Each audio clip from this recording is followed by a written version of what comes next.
پھر جنت کی طرف متوجہ ہوں، ارے ارتضیٰ تمہارے گھر کا ہی بچہ ہے، ہمیں اس پر کوئی اعتراض نہیں۔ شاہ سوار نے بھی حامی بھر لی، ہاں وہ بچپن سے ہمارے ساتھ ہے، لیکن جنت ابھی ہم نے شفق سے اس بارے میں بات نہیں کی، اس کی رائے بھی ضروری ہے۔ جنت نے فوراً کہا، بھائی جب آپ دونوں کو کوئی اعتراض نہیں ہے تو مجھے یقین ہے شفق کو بھی نہیں ہوگا، میں ارتضیٰ کو جانتی ہوں، وہ شفق کا خیال رکھے گا۔ شاہ سوار نے نرمی سے کہا، ہم جانتے ہیں جنت، لیکن یہ فیصلہ صرف ہمارا نہیں شفق کا بھی ہے، ہم جلدی اس سے بات کریں گے۔ آمنہ بیگم نے جنت کا ہاتھ تھاما، ہماری دعائیں ہمیشہ تمہارے ساتھ ہیں، اور اگر یہ رشتہ طے ہوتا ہے تو ہمیں خوشی ہوگی، شفق کو ایسا ساتھی ملے گا جو اسے سمجھے گا، اپنائے گا اور خوش رکھے گا۔ لان میں خاموش سا سکون پھیل گیا۔ بارش کے بعد کی ٹھنڈی ہوا، چائے کی خوشبو اور ایک آنے والے فیصلے کی امید سب کے دلوں کو ایک انکہی سی راحت دے رہی تھی۔ اگلے روز بھی موسم خاصا خوشگوار تھا، سردیوں کی آمد نے ہوا میں ٹھنڈک بھر دی تھی، صبح کے وقت ہلکی دھوپ کے ساتھ ساتھ سردی کی خنکی وجود کو چھو رہی تھی۔ شفق جیسے ہی یونیورسٹی میں پہنچی، سامنے سے شہریار نظر آیا۔ سلام دعا کے بعد شہریار نے شفق کو مخاطب کیا، شفق مجھے تم سے ایک ضروری بات کرنی تھی، اگر کوئی تمہیں اعتراض نہ ہو 2 منٹ بیٹھ سکتے ہیں؟ شفق نے حیرت سے آنکھیں پھیلائی، پھر ہچکچاتے ہوئے بولی، جی سر کیوں نہیں، آپ بولیے، میں سن رہی ہوں۔ شہریار نے نرمی سے کہا، اگر آپ برا نہ منائے تو یہاں پاس ہی ایک ریسٹورینٹ ہے، ویسے بھی ابھی کلاس شروع ہونے میں وقت ہے، کیا ہم وہاں بیٹھ کر بات ہو سکتی ہے؟ شفق نے ہلکی سی مسکراہٹ دی، مگر دل میں ایک عجیب سا اضطراب تھا۔ جیسا آپ مناسب سمجھے۔ ریسٹورنٹ یونیورسٹی سے چند قدم کے فاصلے ہی پر تھا۔ دونوں خاموشی سے وہاں پہنچے اور ایک نسبتاً پرسکون گوشے میں بیٹھ گئے۔ آپ کیا لیں گی؟ شہریار نے اسے نرمی سے پوچھا۔ شفق نے نظریں جھکاتے ہوئے کہا، کافی ٹھیک رہے گی۔ ویٹر 2 کافی لے آنا۔ شہریار نے آرڈر دیا اور پھر خاموشی کے چند لمحے گزرے۔ فضا میں سنجیدگی گھل گئی، شفق کے دل کی دھڑکن جیسے تیز ہو رہی تھی۔ وہ کچھ کہنے کی کوشش کرتی، پھر رک جاتی۔ آخرکار اس نے ہمت کر کے کہا، جی سر، آپ کو مجھ سے کچھ بات کرنی تھی۔ اس کے لہجے میں ایک لرزش تھی، آنکھوں میں کئی سوال چھپے تھے۔ شہریار نے اس کی طرف دیکھا، گہرا سانس لیا اور دھیرے سے کہا، شفق میں سیدھی بات کروں گا، میں ایک اسٹریٹ فارورڈ آدمی ہوں، مجھے گھما پھرا کر باتیں نہیں کرنا آتی۔ شہریار نے ایک لمحہ توقف کیا، پھر آہستہ لیکن واضح لہجے میں کہا، میں نہیں جانتا تمہارا ری ایکشن کیا ہوگا، شاید تم حیران ہو، شاید ناراض، یا شاید کچھ بھی نہ کہو، لیکن میں تمہیں پسند کرتا ہوں اور تمہارے گھر رشتہ بھیجنا چاہتا ہوں۔ شفق کی نظریں زمین پر جم گئی، دل کی دھڑکن جیسے لمحہ بھر کر رک گئی اور وہ خاموش بیٹھی رہی۔ کیا کوئی اتنی آسانی سے اپنے دل کی بات یوں کہہ سکتا ہے؟ شہریار کی آواز پھر سنائی دی، میں تمہارے جواب کا منتظر ہوں شفق۔ شفق نے جھکی ہوئی نظریں اٹھائے بغیر آہستہ سے کہا، سر مجھے لگتا ہے اب ہمیں چلنا چاہیے، کلاس کا وقت ہو رہا ہے۔ وہ کرسی سے اٹھ کر ریسٹورنٹ کے دروازے کی طرف بڑھ گئی۔ شہریار بھی خاموشی سے اس کے پیچھے چل پڑا۔ کلاس روم کا ماحول ہلکا سا سنجیدہ تھا، پروجیکٹر آن ہو چکا تھا، لائٹس مدھم کر دی گئی، تمام اسٹوڈنٹس اپنی سیٹوں پر بیٹھے تھے اور ایک نرمی سے سرگوشیاں ہو رہی تھی۔ نیکسٹ مس شفق حیات۔ شہریار شاہ کی گہری مگر پرسکون آواز کمرے میں گونجی۔ شفق نے ہلکے سے سر ہلایا، اپنے نوٹس ہاتھ میں لیتے ہوئے سامنے جا کھڑی ہوئی۔ اس نے ایک لمحے کے لیے گہرا سانس لیا، پھر کمپیوٹر پر اپنی سلائیڈز اوپن کی۔ کلاس کی نظر اب اس پر مرکوز تھی۔ السلام علیکم every one, I hope you are all doing well. Let me introduce myself. I'm Shafaq Hayat and today I'm here to present Power of Language in Media. کچھ طلبہ نے سر ہلایا، کچھ نے نوٹس نکالے۔ زبان صرف بات کرنے کا ذریعہ نہیں بلکہ ایک ہتھیار ہے۔ میڈیا میں الفاظ کا استعمال کسی بھی واقعے کو عوام کے ذہن میں خاص رنگ میں پیش کر سکتا ہے۔ اس کی آواز پر اعتماد تھی مگر لہجے میں نرمی تھی، اس کے انداز میں کوئی بناوٹ نہ تھی۔ وہ بولتی جا رہی تھی اور شہریار اپنی نشست سے اسے بغور دیکھ رہا تھا۔ شفق نے اپنی پریزنٹیشن جاری رکھے ہوئی تھی، لیکن اچانک اس کی نظریں ایک مخصوص سلائیڈ پر جا ٹھہری۔ سلائیڈ پر وہ مثال تھی جس میں میڈیا کے زبان کے استعمال پر بحث تھی، اور اس میں ایک لائن ایسی تھی جو انجانے میں سے شہریار کی باتوں کی یاد دلا گئی، میں تمہیں پسند کرتا ہوں اور تمہارے گھر رشتہ بھیجنا چاہتا ہوں۔ اس کا ہاتھ ہلکا سا کانپ گیا، اگلا جملہ زبان پر آتے آتے رک گیا۔ اس نے ایک پل کے لیے آنکھیں جھپکی، اس اس کی جبکہ شہریار کی نگاہیں اس پر تھی، لیکن اس کے ذہن میں صرف وہ ایک بات گونج رہی تھی۔ شہریار شاہ جس سامنے ڈیسک کے پیچھے کھڑے تھے، انہیں فوراً اندازہ ہو گیا کچھ ٹھیک نہیں۔ مس شفق آر یو اوکے؟ شفق نے چونک کر اس کی طرف دیکھا. اس کا دل تیز دھڑک رہا تھا اور آواز جیسے حلق میں ٹگی ہو. سر I mean can I continue this later just after few minutes. اس نے نظریں جھکاتے ہوئے کہا. کمرے میں ہلکی سی خاموشی چھا گئی. شہریار نے اس کے چہرے کو غور سے دیکھا پھر دھیرے سے سر ہلایا. Of course, take your time, you miss it. شفق نے جلدی سے لیپ ٹاپ بند کیا اور واپس اپنی سیٹ پر آئی. بسمہ اس کے ہاتھ پر ہاتھ رکھ کر آہستہ سے بولی. Hey, it's okay. You were doing great. شفق نے صرف سر ہلایا لیکن دل کے اندر ایک عجیب سا طوفان چل رہا تھا. اسے یہ سمجھ نہیں آ رہا تھا کہ وہ پریشان اپنی پریزنٹیشن سے تھی یا کسی اور وجہ سے یا اس کی کسی کی موجودگی نے اسے بے چین کر دیا تھا. یونیورسٹی کا ماحول حسب معمول روا دوا تھا. صبح کی کلاسز ختم ہو چکی تھی اور طلبہ گروپوں کی شکل میں لان میں بیٹھے مصروف تھے. شفق حیات اور بسمہ ایک بینچ پر بیٹھی تھی. دونوں کے ہاتھوں میں چائے کے کپ تھے مگر شفق کی نظریں خالی خلا میں گم تھی. بسمہ نے اسے غور سے دیکھا پھر چائے کا کپ میز پر رکھتے ہوئے بولی. کیا بات ہے شفق؟ آج کچھ بدلی بدلی سی لگ رہی ہو. شفق چونکی پھر زبردستی ہنسی. ایسا کچھ نہیں ہے بس نیند پوری نہیں ہوئی. شفق میں تمہاری بچپن سے دوست ہوں. یہ بہانے مجھ پر نہیں چلتے. کچھ ہوا ہے ضرور بتاؤ کیا بات ہے. شفق نے کچھ لمحے خاموش رہ کر آہستہ آواز میں کہا. صبح شہریار سر نے مجھ سے بات کی تھی. بسمہ کی آنکھیں حیرت سے پھیل گئی. کیا کیا بات کی؟ شفق نے ایک لمبا سانس لیا پھر دھیرے سے بولی. تم سے ہی کہتی تھی بسمہ وہ مجھے پسند کرتے ہیں. چند لمحے بسمہ کو لگا جیسے وہ بولنا بھول گئی ہے. کیا؟ شفق نے اس بات میں سر ہلایا. جی انہوں نے کہا ہے وہ باقاعدہ رشتہ بھیجنا چاہتے ہیں. بسمہ نے شفق کا ہاتھ تھاما. پھر تم نے کیا کہا؟ شفق نے نظریں جھکا لی. میں کچھ نہیں کہہ سکی بس بہانہ بنا کے اٹھائی. مجھے کچھ سمجھ نہیں آیا.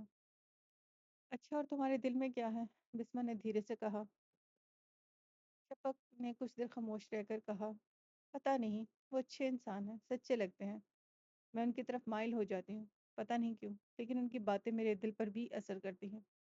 لیکن میں ایسا ویسا کچھ نہیں سوچتی کیونکہ میں ایک اسٹوڈنٹ ہوں اور وہ میرے ٹیچر اور ارتضیٰ بھائی کے دوست ہیں. سمجھ رہی ہو نا؟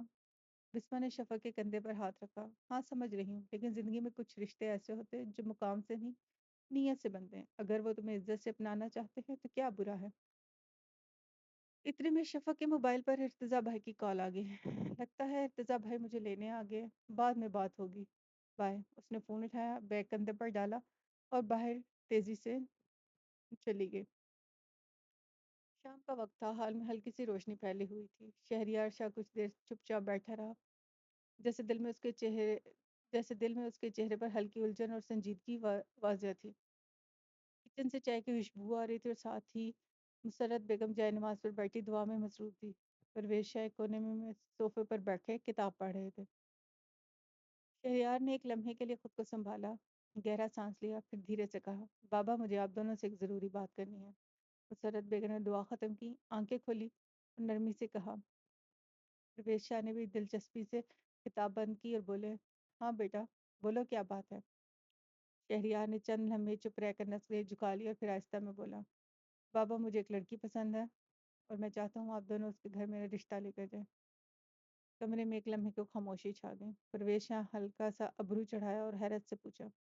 وہ لڑکی کہاں کی ہے؟ تمہاری ماں تو تمہاری کزن فاطمہ سے تمہاری شادی کی بات کر رہی تھی. مسرت بیگم نے فوراً پرویز شاہ کی طرف دیکھ کر نرمی سے کہا. نہیں پرویز اگر ہمارے بیٹے کو کوئی اور پسند ہے تو ہمیں اس کی خوشی کا خیال رکھنا چاہیے. شہریار نے دھیرے سے سر جھکایا اور کہا. اس کا نام شفق حیات ہے. وہ میری اسٹوڈنٹ ہے. وہ بہت معقول اور عزت دار لڑکی ہے. اس کا کزن ارتضیٰ حیات میرا بہت قریبی دوست ہے. میں چاہتا ہوں آپ دونوں جلد سے جلد اس کے گھر رشتہ لے جائیں. پرویز شاہ نے سنجیدگی سے شہریار کی بات سنی پھر سوچتے ہوئے بولے. ٹھیک ہے لیکن کل تو ہمیں لاہور جانا ہے تمہارے تایا کی عیادت کے لیے. ان کی طبیعت کافی خراب ہے. جیسے ہی واپس آئیں گے تو ہم تمہارے ساتھ چلیں گے. مسرت بیگم نے دھیرے سے سر ہلایا. شہریار کے چہرے پر ایک ہلکی سی مسکراہٹ آئی. اس نے نرم لہجے میں کہا. ٹھیک ہے بابا جیسا آپ مناسب سمجھیں. یہ کہہ کر وہ خاموشی سے باہر نکل گیا. دل میں ایک عجیب سا سکون اور امید لیے. جیسے ہی شہریار اپنے کمرے میں آیا دل کی دھڑکن ذرا تیز تھی. اس نے اپنا فون اٹھایا اور ایک میسج لکھا.